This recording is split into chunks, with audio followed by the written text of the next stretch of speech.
Har'a ergaa bareedduu tokkoon qabadde isinii dhufe. Innis maal inni hiriyaa gadhee irraa of eeggadhaa. Hiriyaa gadhee yeroon isiniin jedhu maal jechuudha? Hiriyaa jaalala irra keessaa kan soba isin jaallatu jechuudha. Nama waan gaarii isiniif hin hawwine, nama waan isin hin barbaanne isiniif hawwu jechuudha. Maaliifan jedha yaada kana sitti fakkaate? Nama yaada isaa jedhamu tokkotu naannoo Buraayyuu jiraata yookaan immoo naannoo Finfinnee magaalaa Buraayyuu jiraata. Seenaa tokko kaasee natti hime. Maal inni seenaan inni natti kaasee natti himu kun? Hiriyaa isaatu akka tasaa utuu inni hin eegin utuu inni akkasina godhadhee yaadini waan inni hin barbaanne isa irratti godhee jechuudha. Waan inni hin barbaanne waan inni illee gaabbii isaa sana keessaa bahuu hin dandeenye tokko natti hime. Innis maal kan jedhu walii wajjin laallamee kunoo.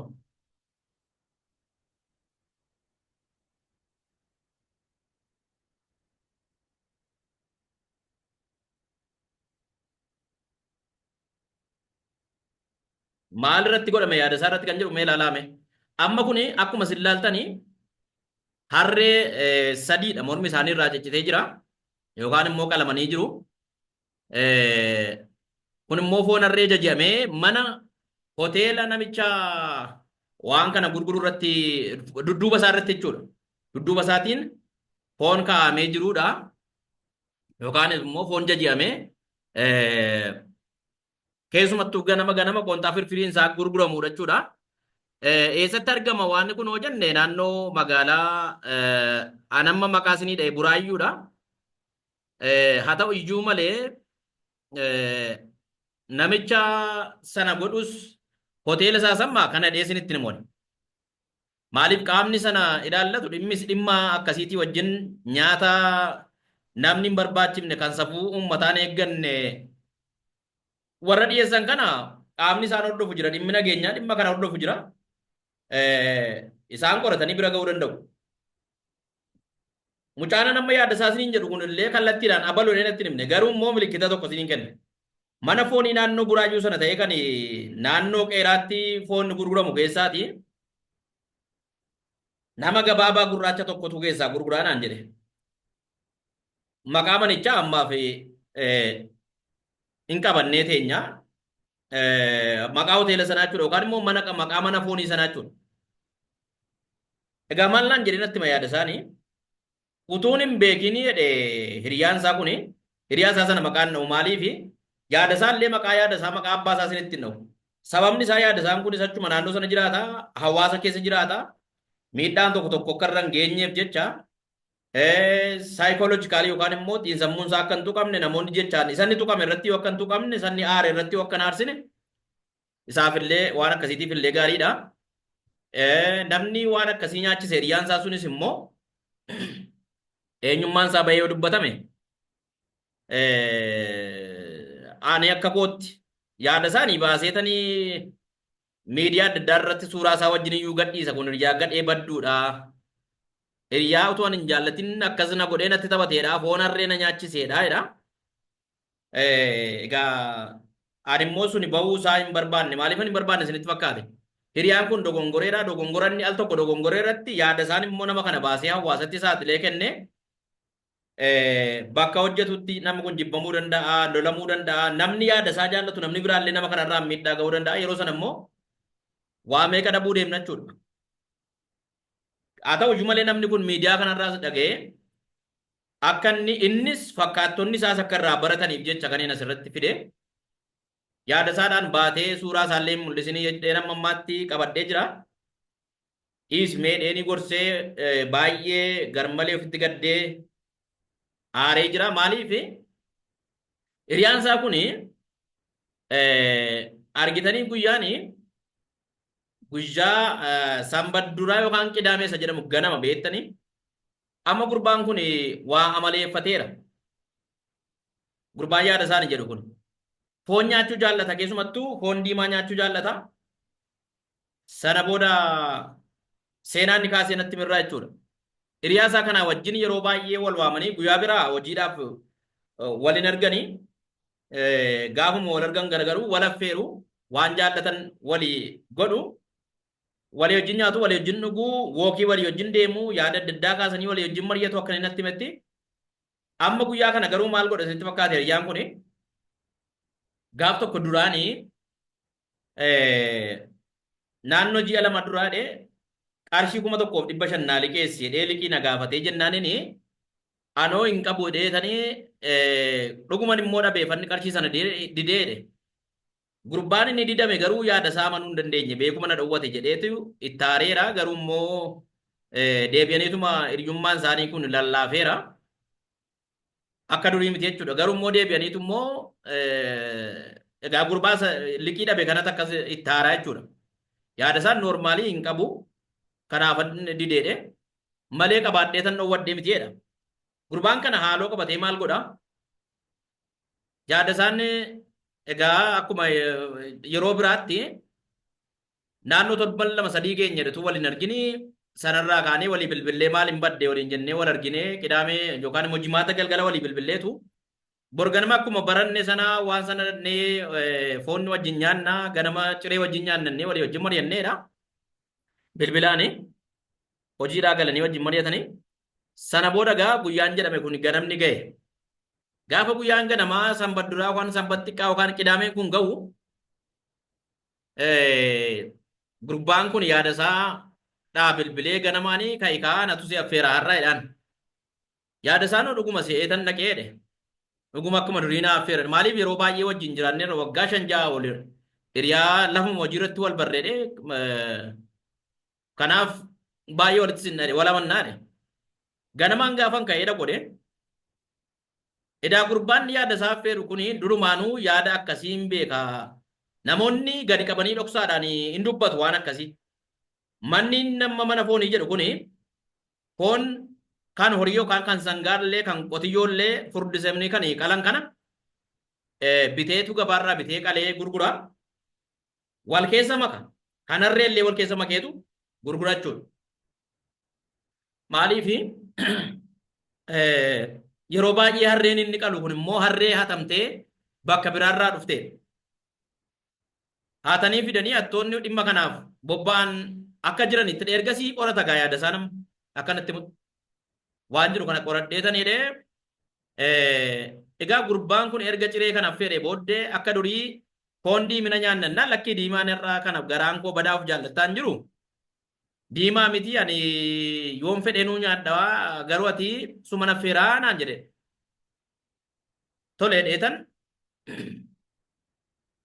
maal nyaanna reennaan firfirii qoontaa nyaannaa naan jedheedhe.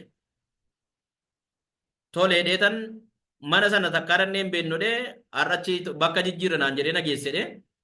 Mana bareedaa tokko jira naan jedhee ciree bareedaa dhiyeessu qopheessu naan jedhee sana booda nan dhaqedhe. Gaafan naqu qoontaa firfirii tokko dhee ajaje. Isa booda gurbaan isa booda yaada isaan naqee harka dhiqadhee gaafan waan kun dhufee nyaachuudhaa fi gadi teenyuu gurbaan kun amma dhufutti nan eeginiiti nyaadhoo dheetu bilbila sobee bilbila yeroo sanatti akka waan bilbilameetti qabatee ka'eedhe. Heloo heloo chaana biraa ka'eedhe. Bahee bilbilaa sobsiisaa deemeedhe. Sana booda ani inni dhufa hodheetan jalqabee nyaachuu jalqabeedhe. Nyaachuu jalqabeetanii gara walakkaa ga'ee waa foon sun akka foon isa horii biraanatti ta'uu didee xiqqoo ishee maali kun hedheetanii yaada isaan miti gurbaanis maa badee dheetanii deebi'ee waa xiqqoof shakkee sana booda erga walakkaa dabarsee booda natti toluu dinnaaniin hin finnee nagaa dheetan ka'ee dhiqadheedhe. Garaan koo waan na shakkee nanna'e laphiin kun nanna'e maal akka ta'e wallaalee gurbaan kun hin deebi'atuman jedhuun walakkaadhaan ga'eedha nyaadheedha. Sana booda nyaati kun nagaadheen biraa deemee dhiqadhee deemee isatti bilbileedhe. Gaafan bilbilu maa dhufaan jira naan jedhee namatu ariitiidhaan amma sammaa biyyarraa dhufe na barbaadaa jira. Nyaata nyaatteettaa dhee dafee naa kaffaleetu baanee deemnee maal ciree ati teessee nyaattu jennaan lakkeanii namatu firatu biyyaa dhufe fira aantiidha.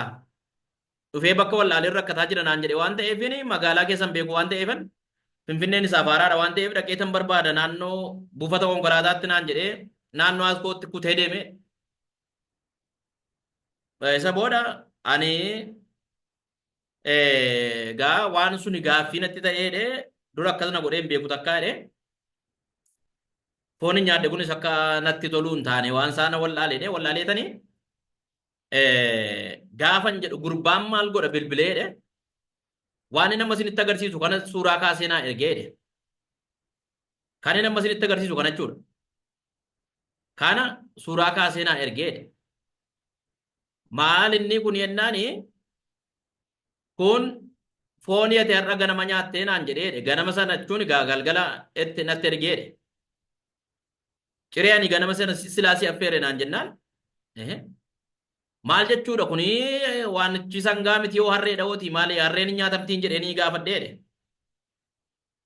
jaallattu jibbituu si harreenuma si nyaachise abbee har'a maal gootaa maaluma fiddaa maal gadi fiddaa naan jedheedhe sana booda na yeetan bilbila irratti cufee naasuu sanarraa kan ka'e illee akkuma dhukkubsachuun ta'eedhe gurbaanii waan man jedhu sunan wallaaledhe itti bilbiluudhaafis deebi'ee aamilee isaan dhabedhe waan man jedhu wallaaleetanii garmalee ofitti taaree foon qotte duudhaa nyaachuun akka aadaa keenyaattis hin baratamne garuu immoo dubbiin kun tarii na goomsa dheen gurbaan kun na soba hiriyaan koo kun na sobaa tarii anuma naasisuuf firaankii isa bara kana jedhan jedheetanii tarii akka bara kana jedhan kana firaankii namaan jedhan kana firaankii na gochuudhaaf jedha kun jedheetanii naannoo sanarra ijoollee jirani dargaggoota naannoo sana jiran cal jedhee gaggaafadhe gaggaafannaan dhugumaa manni nyaataa suni